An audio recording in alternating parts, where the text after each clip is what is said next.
আপনি একটু চেকটা পাওয়ার পর দাদা ভালো করে চেক করে নেবেন, যদি সমস্যা থাকে এক্ষুনি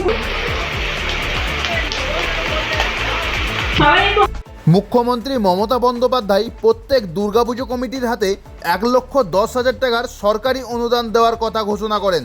সেই মতো বীরভূমের ময়ূরেশ্বর থানায় অনুষ্ঠানের মধ্য দিয়ে 1,10,000 টাকার চেক প্রদান করা হলো প্রায় 118টি পুজো কমিটিকে।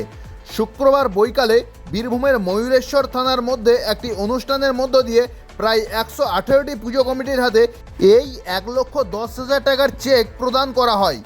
আর এই অনুষ্ঠানে উপস্থিত ছিলেন রামপুরহাট সিআই, ময়ূরেশ্বর থানার ওসি সহ ময়ূরেশ্বর থানার একাধিক পুলিশ কর্মীরা, সাঁইথিয়ার ফায়ার স্টেশনের ওসি, ময়ূরেশ্বর 2 নম্বর সমষ্টি উন্নয়ন আধিকারিক, ময়ূরেশ্বর 2 নম্বর ব্লক স্বাস্থ্য আধিকারিক, ময়ূরেশ্বর 2 সমষ্টি ও ভূমি সংস্কার আধিকারিক সহ এই অনুষ্ঠানে উপস্থিত ছিলেন ময়ূরেশ্বর বিধানসভার বিধায়ক ও প্রশাসনিক কর্তা থেকে শুরু করে প্রায় 118টি দুর্গাপুজো কমিটির সদস্যরা। উল্লেখ্য, রাজ্যের মুখ্যমন্ত্রী মমতা বন্দ্যোপাধ্যায় দুর্গাপুজো কমিটিদের পুজোর খরচ বাবদ 1,10,000 টাকার অনুদান দিয়েছেন। আর সেই অনুদান চেক ময়ূরেশ্বর থানা এলাকায় প্রায় 118টি দুর্গাপুজো কমিটির হাতে তুলে দেওয়া হলো আজ। এছাড়াও চলতি বছরে সরকারের বিশেষ নিষেধাজ্ঞা ও কেমনভাবে পুজো কমিটিরা সেই পুজো মণ্ডপ পরিচালনা করবেন সে নিয়েও বিশেষ আলোচনা করা হয় এই অনুষ্ঠানে।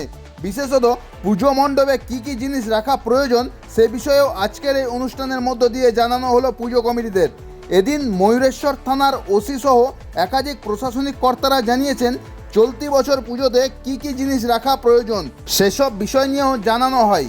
যেমন এবছর পুজো মণ্ডপে 2টি করে সিসিটিভি ক্যামেরা, অগ্নিসংযোগের দুর্ঘটনা থেকে বাঁচতে মণ্ডপের পাশাপাশি জলের পাইপলাইনের ব্যবস্থা করতে হবে। এছাড়াও বালি ভর্তি বালতি রাখারও নির্দেশ দেওয়া হয় প্রশাসনের তরফ থেকে। এছাড়াও বিভিন্ন জিনিস রাখা প্রয়োজন।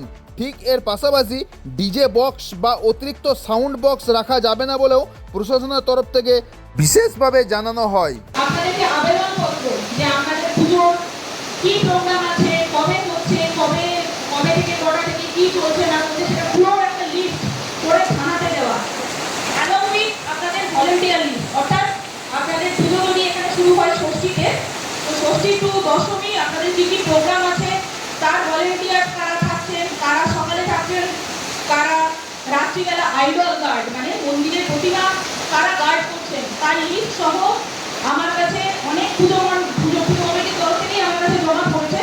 তো যারা দেননি এখনো তাদের কাছে আমার অনুরোধ থাকবে আগামী 2 দিনের মধ্যে অর্থাৎ 21 তারিখ সকালের মধ্যে প্লিজ এটা আমাদের থানাতে জমা করবেন। কারণ আপনাদের এই প্রোগ্রাম, বিভিন্ন কমিটির যে প্রোগ্রাম থাকে সেই প্রোগ্রামের উপর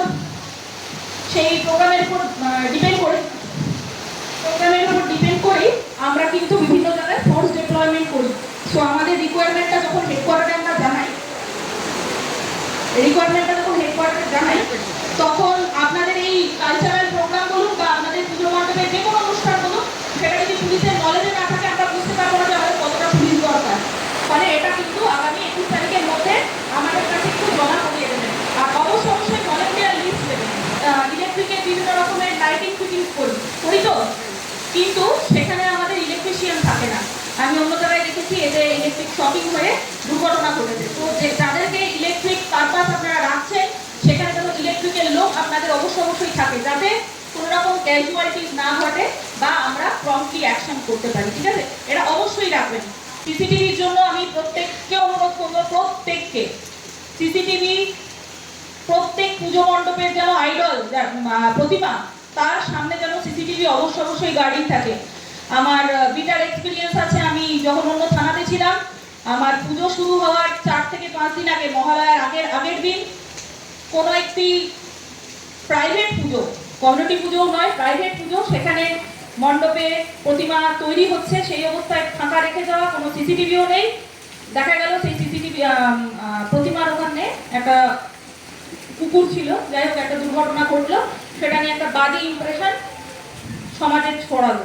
সেটা যেন না হয় সেই কারণে বিভিন্ন কমিটির যেখানে মানে প্রতিমা তৈরি হচ্ছে, এরকম বহু কমিটি আছে যেখানে থেকে প্রতিমা ওখানে তৈরি করে পুজো করা হয়, সেখানে এখন থেকে সিসিটিভি লাগান। আর যারা প্রতিমা বাইরে থেকে নিয়ে আসছেন, যখনই প্রতিমা মণ্ডপে ঢুকে গেল প্লিজ সিসিটিভি লাগিয়ে রাখুন, যাতে কোনো প্রয়োজনে আমরা সেটা চেক করতে পারি অশান্তি না তৈরি হয়। সুতরাং সিসিটিভি খুব ইম্পর্টেন্ট আছে, এরকম কেউ করবেন না যে সিসিটিভি নেই, সিসিটিভি কিন্তু মাস্ট আছে। প্রত্যেক পুজো কমিটিকে আমি এটার তরফ থেকে রিকোয়েস্ট বলুন, এটা আমাদের তরফ থেকে একটা কি বলবো আবেদন বলুন, এটা থাকলো আমাদের সিসিটিভি যেন থাকে। এটা আমি ভিপি আছে যারা আমাদের লোকালি, তাদেরকেও বলবো প্রত্যেকে নিজের নিজের অঞ্চল দেখে নেবে একবার, প্রয়োজনে আমাকে জানাবে। কিন্তু তার মানে এই নয় সেখানে অতি উচ্চ স্বরে ডিজে বাজবে, এটা বাঙালি সংস্কৃতি নয়, বাংলা এসব চলবে না। এবং এই বিষয়ে হাইকোর্ট কিন্তু পরিষ্কারভাবে বলে দিয়েছে যে কোনো রকম ভাবে কোনো ডিজে ব্যবহার করা যাবে না। এবার কিন্তু আরো অত্যন্ত কঠোরভাবে দেখা হবে। আপনারা গান চালাতেই পারেন, কারণ পুজোর গান ছাড়া পুজো সম্পূর্ণ হয় না। এবং সেখানে আপনারা পুজো যেমন করা হয় মাইকে, সেটা করতেই পারেন, কিন্তু ওই উচ্চস্বরে আসরিক শব্দ দিয়ে কোন রকম ডিজে বাজানো যাবে না। ঢাকঢোল বাজান না, সেটা বাঙালি সংস্কৃতির অঙ্গ, সেগুলো বাজুক, ভালো লাগবে আরো, কিন্তু ওই ডিজের নাম করে অপসংস্কৃতি চলবে না। চেকের যেটা পাবেন সেই চেকের একটা ছবি তুলে রাখবেন। অনেকের এবারের অভিজ্ঞতা হয়েছে যে অ্যাপ্লিকেশন যখন করছেন পারমিশনের, তখন কিন্তু আমাদের ওই জিনিসটার প্রয়োজন পড়ছে, মানে টেকনোলজির ব্যাপার তো অনেক সময় অনেক জিনিস চলে যাচ্ছে। আমি ওইটার সঙ্গে এটা একটা পয়েন্ট যোগ করলাম যে চেকগুলো পাবেন আপনারা, প্রাথমিক কাজ হচ্ছে সেই চেকটার একটা জেরক্স করে রাখবেন আপনারা।